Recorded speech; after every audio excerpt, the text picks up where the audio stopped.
What's going on, y'all? Matt in the hat. John North Ford Lincoln Nissan here in Emporia. It's Monday. It is 12 o'clock. Y'all know what time that means.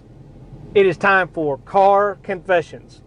I come to you every Monday fresh off the weekend to give you some type of sales tip, topic, or tactic in the car industry or related to sales in general, as well as throw in some interviews from small business owners and entrepreneurs to find out what makes them different, what sets them apart from somebody that just does that 9-to-5 daily grind.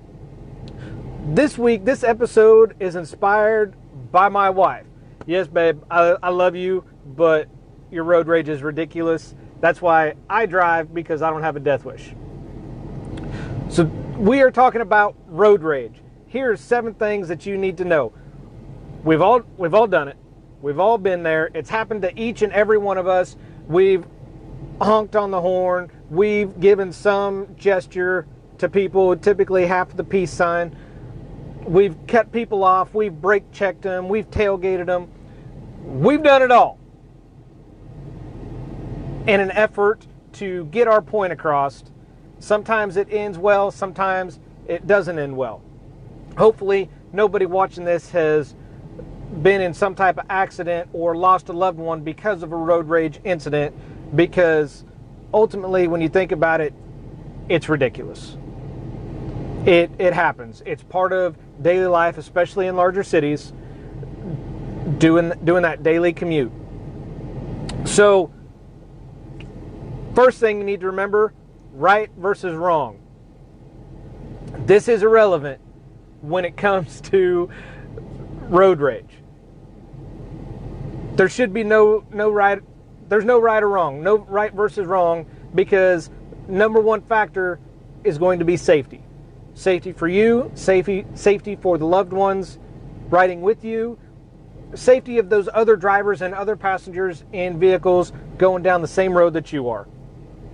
You have to pay attention, anticipate what other drivers are going to do, and if you think about it, driving is one of the greatest non-communication skills that everybody has, because you have to negotiate and you have to maneuver through traffic, whether it's 2 lanes or 10 lanes. You have to maneuver, you have to negotiate with other drivers just using turn signals and what you're going to do. So by anticipating other drivers, paying attention to what you're doing, not playing with the radio, not on your phone, not turned around smacking your kids with a fly swatter like my parents used to do. You've got to pay attention and ultimately learn to anticipate others. Also, along with safety, you are not the punisher. You are not there to be judge, jury, and executioner. You are not there to teach people lessons or punish them for their wrongdoings of cutting you off without using a turn signal or cutting you off in general. Number 2 is entitlement. You are not owed anything based on the vehicle that you drive. You are not owed any more as a driver in a Maserati or an NSX as compared to somebody in an F-150 or a Rogue. Just because you have a nicer vehicle than most people on the road doesn't mean that you're entitled to shit when it comes to driving. True story. Also, nobody cares about your social media updates or your social status while you're driving. Taking the selfies of driving or doing Snapchats of the traffic and doing your makeup, or the guy next door in the vehicle next to you, whatever they're eating. We've all done it. I'm as guilty of that as anybody else is. But that goes back to number 1, right versus wrong and paying attention. So nobody cares about your social media. Now, if you are the passenger, feel free to do whatever. If you're driving, concentrate on the road, the vehicle, those around you, not your social status, not your social media. Number 3, who's on the road? This is a huge one to keep in mind, and we'll go into tie into some other ones later. Because of who's on the road, everybody uses the road. Criminals, law-abiding citizens, boxers, MMA fighters, lawyers, doctors, daycare providers. We all use the roads. So what does that mean? Well, I got a story for you. So you're driving along and somebody cuts you off. Well, you want to teach them a lesson. This is your road. This is your road. This is your car. Nobody cuts you off. So you go to cut them off, brake check them, they slam into you, somebody slams into them, and God forbid anybody get hurt. Happens all the time. There's cases every day, every week, every month in cities throughout the U.S. where this happens. Road rage gets the best of somebody. They want to teach them a lesson. They cut them off, brake check them. That vehicle stops, but there may be a bus, there may be a van, there may be a semi that can't react that fast or can't slow down that quick because of the weight or how fast they're going. Somebody's going to get hurt and ultimately pay the price for a stupid argument, a stupid thing of being cut off. Number 4 thing to keep in mind and to definitely do, don't engage in road rage. Don't do it. Ignore it if it happens. Let them go by. Don't make eye contact with them. Don't rev your engine and tap that accelerator. Just bump yourself a little forward to indicate that you want to race. No hand gestures. No gestures of any kind. Don't give them half the peace sign. Don't flip them the bird. Whatever you want to call it. Don't roll down your window and throw your coffee at them. Don't throw anything at them. Don't engage. Just ignore it.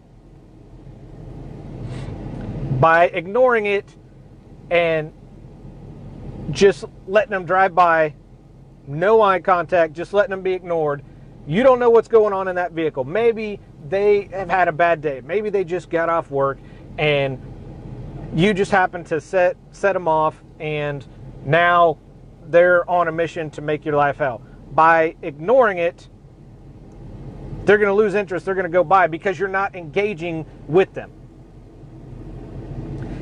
And by not engaging with them leads into number 5, don't escalate the situation.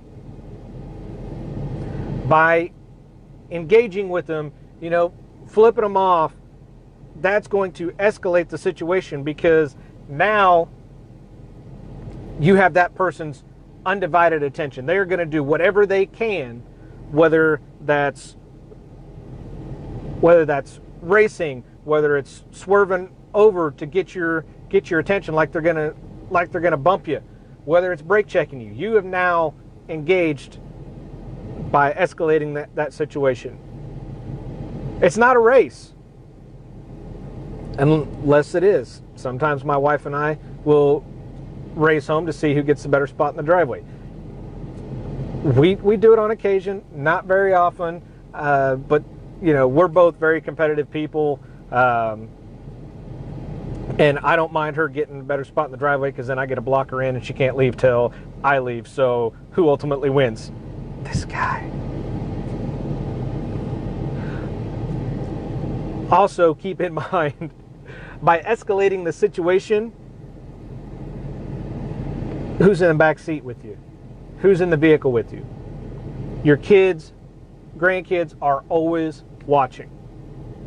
Always watching. They're watching, they're observing, they're learning everything you do. Road rage can be a learned behavior. Behavior can be, it's learned. It's what we do. So cussing, yelling, throwing shit at people. If you do all those in road rage, who's sitting in that back seat watching you do it? Your kids. Before we move on to number 6, let's do a little recap. So number 1, right versus wrong. It's about safety first. You are not the punisher here to dole out punishment of any kind. Number 2 is entitlement. Just because you drive a nicer vehicle than some other folks doesn't mean you're entitled to shit when you're on the road. Facts. Number 3, keep in mind who's on the road. It's not just law-abiding citizens, doctors, lawyers, daycare. There's drug dealers, criminals. Everybody uses the road, people. Number 4, don't engage. By not engaging and just ignoring them, do not make eye contact. Most of the time, they're just going to blow by and find somebody that will. And number 5, don't escalate. By not engaging, you will not escalate the situation to make it any worse. Number 6, never get out. If confronted, the safest place you can be is in your vehicle because you can drive off. Do not get out and confront somebody. So, once upon a time while I was playing Army, I was driving and this guy cut me off. I'm thinking, you son of a bitch, I'm going to show you. So I got in front of him, brake checked him, slammed on the brakes, and cut him off on the road. So I was parked. I got out. Run to this truck and just start yelling at this guy. Just yelling all kinds of obscenities. Rolls down the window. I know exactly who he is.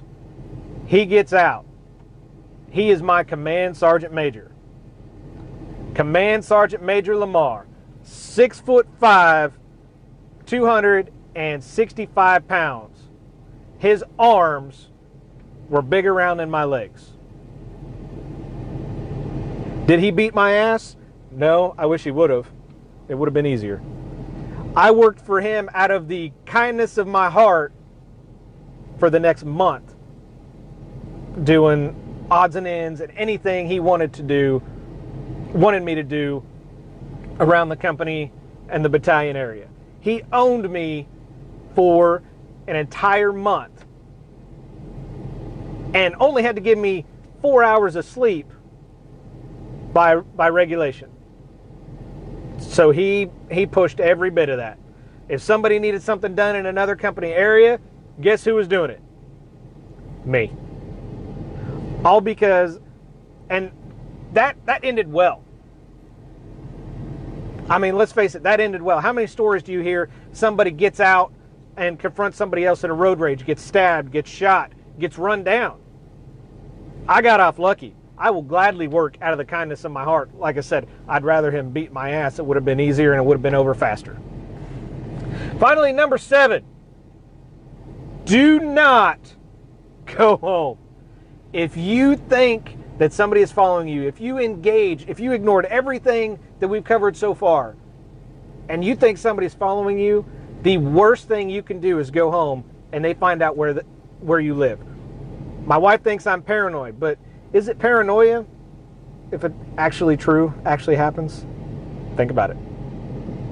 She thinks I'm paranoid just because of my military background, but do not go home because you don't know who's following you. You don't know what they're capable of or what they're going to do. It may be as simple as egging your house, or it may be as severe as a Molotov cocktail through the living room window. You don't know. I know that's kind of extreme, but, you know, it's how some people roll. The safest places that you can go is either a gas station, mall, police station. They all have closed circuit TV. And Park somewhere. Don't put it in park. Leave it in gear. Leave your foot on the brake. Call the police. If you truly think or know that that vehicle behind you has merged every time you've merged, has turned every time you've turned, and is pulled behind you in this gas station, call the police. But do not get out of your vehicle. Do not go home. And I know some of you are thinking this is kind of extreme, this is kind of nuts, and that I am absolutely paranoid when it comes to this.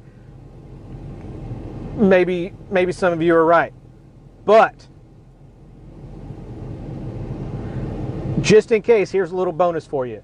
The 7 P's that I learned while I was in the Army. Proper prior planning prevents piss poor performance. Prepare for these situations or emergencies that come up. Run through scenarios in your head. Know what you're going to do if somebody cuts you off. Know what you're going to do if you cut somebody off inadvertently 6 miles ago and that same vehicle is pulling in behind you in this gas station. Run those scenarios and situations through your head.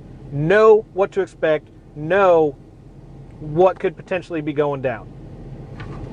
So that's it. Thank you guys for watching this episode. This was episode number 48 of Car Confessions. If you guys are watching this on Facebook, make sure you like this, share this out. If you're watching on YouTube, hit the subscribe button, hit the bell every time I do one of these and upload. If you are an entrepreneur, small business owner, and would love to jump on the podcast with me, I would love to sit down with you, interview you, hear your story, and hear what separates you from so many other people. That's all I got for this week. I hope you guys have an incredible week. This is Monday. Make the best of it. Make the best of every day. Matt in the hat, John North Ford, Lincoln Nissan. I do these because your experience matters, guys. Remember that. Carry on. Be safe.